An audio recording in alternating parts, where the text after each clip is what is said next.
Ang asthma o hika ay isang chronic disease o pangmatagalang karamdaman kung saan ang daluyan ng hangin ay sumisikip at namamaga kung kaya ang pasyente ay nahihirapang huminga. First aid sa taong inaatake ng asthma.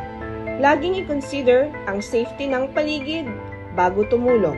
Alamin ang level of consciousness ng pasyente. Ipwesto ang pasyente sa komportableng posisyon. I-check ang airway, breathing, and circulation. Alamin kung mayroon siyang history ng sakit. Itanong kung may iniinom na gamot o inhaler na ginagamit at i-assist siya. Kung walang dalang gamot o inhaler, maiging tumawag ng tulong o dalhin siya sa pinakamalapit na ospital. Panatilihin siyang kalmado.